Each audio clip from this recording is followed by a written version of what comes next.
The longest-tenured Knicks days may be numbered, but he remains pivotal for the Knicks' title hopes. Before we talk about present-day Mitchell Robinson, I want to talk about what he's been up to this point.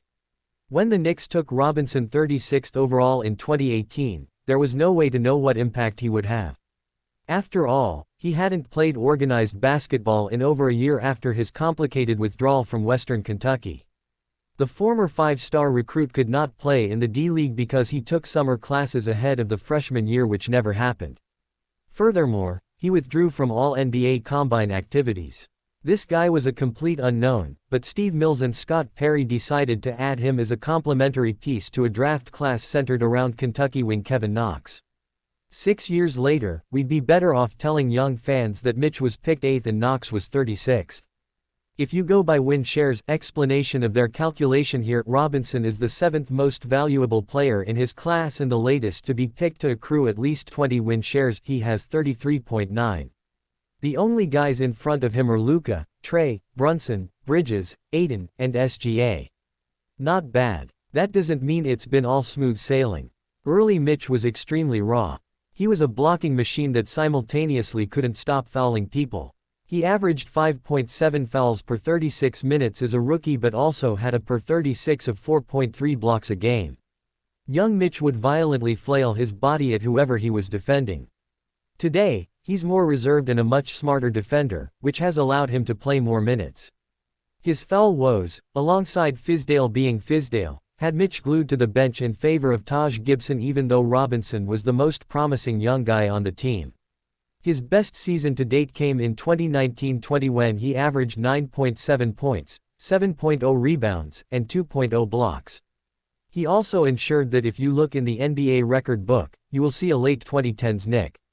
Mitch set a league record by shooting 74.2% from the field, albeit on an extremely shallow shot chart. He was already a bit fragile, but a broken hand and a broken foot in the same year derailed in 2020-21 season. He missed 40 games in the entire postseason. Robinson's 2021-22 season was actually very strong, averaging 8.6 points and 8.5 rebounds with 1.8 blocks. He shot 76.1% but didn't qualify to break his own record. You started to see a new version of Mitch. The wiry, undisciplined, and raw big man began to become really good at a few traits. He became a disciplined but ferocious rim protector, the best offensive rebounder in basketball, and started getting in passing lanes more frequently. He's always been an extremely smart defender. However, Robinson's top trait is unfortunately his inability to stay healthy. When Robinson played last season, it was the best basketball of his career. In 21 starts, he was only averaging 6.2 points on 59.2% shooting, but he was averaging 10.3 rebounds and 2.8 stocks. Oh yeah, also 5.3 offensive rebounds a game. There's no coincidence that the Knicks' defensive rating tanked when Robinson went down with a stress fracture in his ankle. For a while, his season felt over, until it wasn't. Big Mitch's triumphant return came on March 27, but he was now backing up Isaiah Hartenstein.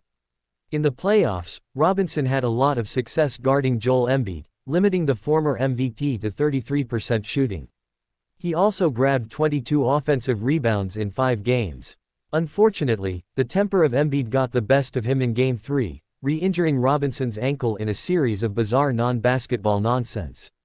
After playing in a hampered state, he got another procedure on his ankle after Game 1 against Indiana, ending his season. Robinson still isn't healthy. The Knicks know how valuable he is when he is 100%, so they have decided to make sure. Ian Begley initially set the timeline, but Shams confirmed it, no Mitch until New Year's. That means he's down for at least 30 games. He has only played more than 63 games one time. Assuming these timelines are correct, it'll be the 3rd time he plays less than 50. That unreliability is why Karl Anthony Towns is a Knick. The front office acknowledged they could not have Precious Achiuwa and Jericho Sims holding down the fort for an indefinite amount of time. Still, Mitchell Robinson is entering his 7th season as a Knick. If he survives this season, he'll be the first Knick to complete 7 seasons here since Allen Houston. On a roster that has turned over multiple times, he has been the constant. He is the only player left who played for David Fizdale. He is the only player left who experienced the unexpected jubilation of the 2020-21 season. Only 6 people on the roster were even here a year ago today, but Mitch is the grandpa of a team in this regard. It's hard to set goals for a guy whose entire career has been a question mark. I'm going to try, though. I'm confident enough in the health of Achiuwa and Towns for Mitch to take his time. Make sure you're healthy in January. If you need rest days or a few games off for an ankle sprain, so be it. His skill set is needed when it matters. He needs to be 100% then. The flexibility you have with him being a backup big with his ability to get offensive rebounds to keep possessions going if things get stagnant. I'm genuinely curious how a lineup with him and Cat would look. The way the team is built suggests that Mitch clogging the paint wouldn't negatively affect the offense. I mean, there's nobody else besides Achiuwa and Sims who could get minutes that can't make a shot outside the paint.